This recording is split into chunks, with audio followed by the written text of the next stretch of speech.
Hello po, good morning. Pinawisan naman tayo aga-aga po.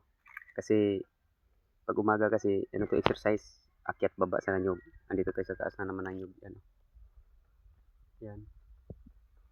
Ito yung panglinis sa ano, panglinis sa pitlagong ang tawag.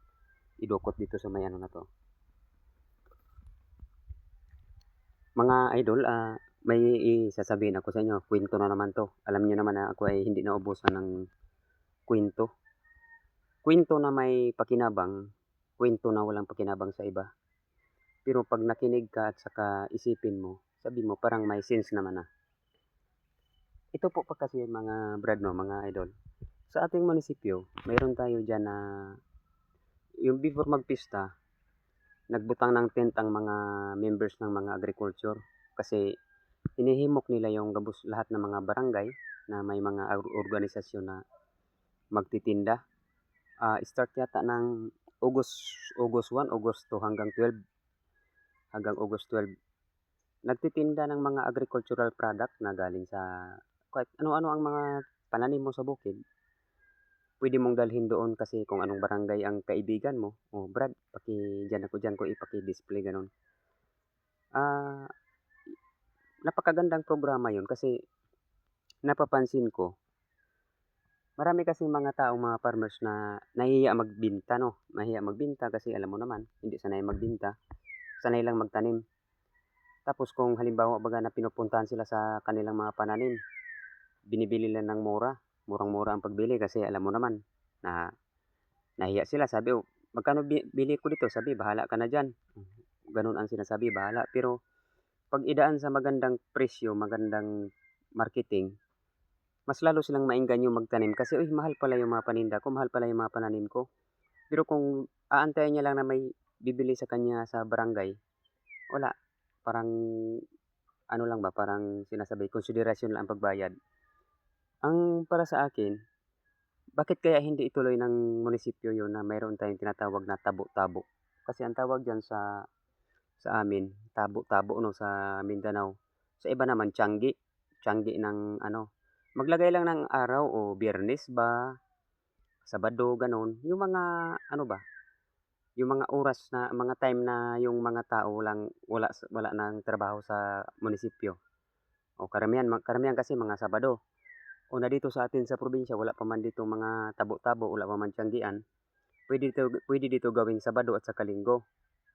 Ano 'yan, mga native product or yung mga handicraft, mga banig, klase-klase, puwede mo itinda diyan kasi ano nga 'yun, yung tabo-tabo. Tapos puwede na magguyod ng urig, ibenta doon per per estimate, puwede magdalang kambing, manok, maski ano. Kasi gano'n po sa amin, 'yung nasanay na ang mga tao. Hindi na sila nahihiya na magbenta kasi pagdating pa lang doon sa area may mga kaibigan ka, "Magkano binta mo dito Brad?" O halimbawa sa baboy ko, mga biik, sabi binta ko yan ng ano, mga 4-5, o ako na bahala diyan. Yung kaibigan mo naman didiskarte niya diyan, gawin niyang 4-8, gawin niyang 5,000, bahala na siya magdiskarte basta ikaw automatic kukuha ka na lang ng para sa'yo. Tapos pagdating naman sa mga produkto ng mga kamote, mga balinghoy, o sako-sako, o magkano ang pinakabenta do'n sa mga per sako sa area na yon, may bibili kasi may mga tao do'n nakapuwesto na. Sisimbi yung dala mo, at least nabibili na medyo may halaga. Kaya yan ang gusto kong mahikayat ang ating munisipyo na kasi sa kasanayan ngayon, nararamdaman ko maraming asosasyon ngayong ginagawa, maraming organisasyon ang ginagawa ng munisipyo para sa mga agriculture. May mga agriculture kayong ginagawa pero wala kayong market na area, wala kayong designated area na titindahan sa mga income ng mga tao. Pero halimbawa, may mga designated area kayo na natitindahan every week. Kahit hindi ako members ng isang samahan, hindi ako mahiya magpunta doon kasi pwede ko naman ibenta sa area ninyo sa inyong sa may mga posisyon, sa may mga cooperative, yung aking paninda. Napakagandang ano yan kasi ano yan tinatawag diyan, parang nag-ano tayo ng mga ecosystem, palitan tayo ng ating mga products gano'n. Parang barter lang ba, na ako pupunta ako ng bayan, pangbigas 'yon. Ang bayan may bigas naman, kung gusto nila din ng mga produkto galing sa bukid. Gano'n po sana ay i-ano natin 'yan, i-avail natin yung mga gano'n mga pamamaraan. Kasi Nangyari na ko tanayan ano, nangyari na yun dito sa isang barangay sa Uko 'no, sa San Jose, Uko. Maganda na yun kasi ako nagtitinda kami nung una doon, nahiya yung iba.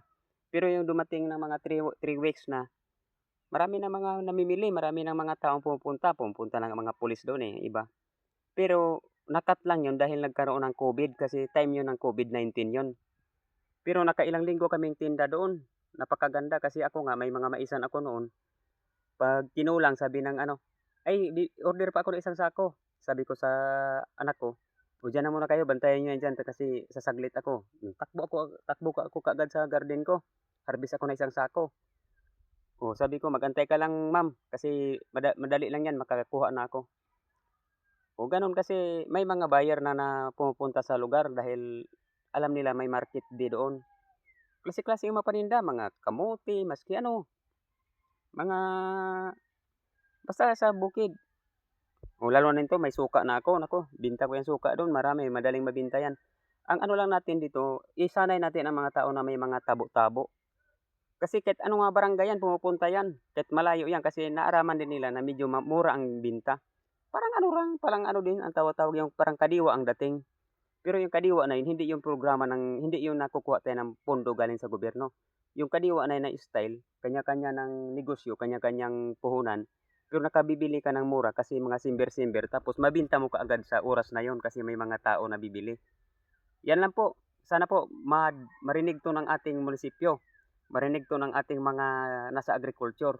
Ito po ay opinyon ko lang po pero sana ay gagawin natin kasi napakagandang ano 'to, napakagandang programa 'to ng ating pamahalaan kung i-ano natin, titestingin natin.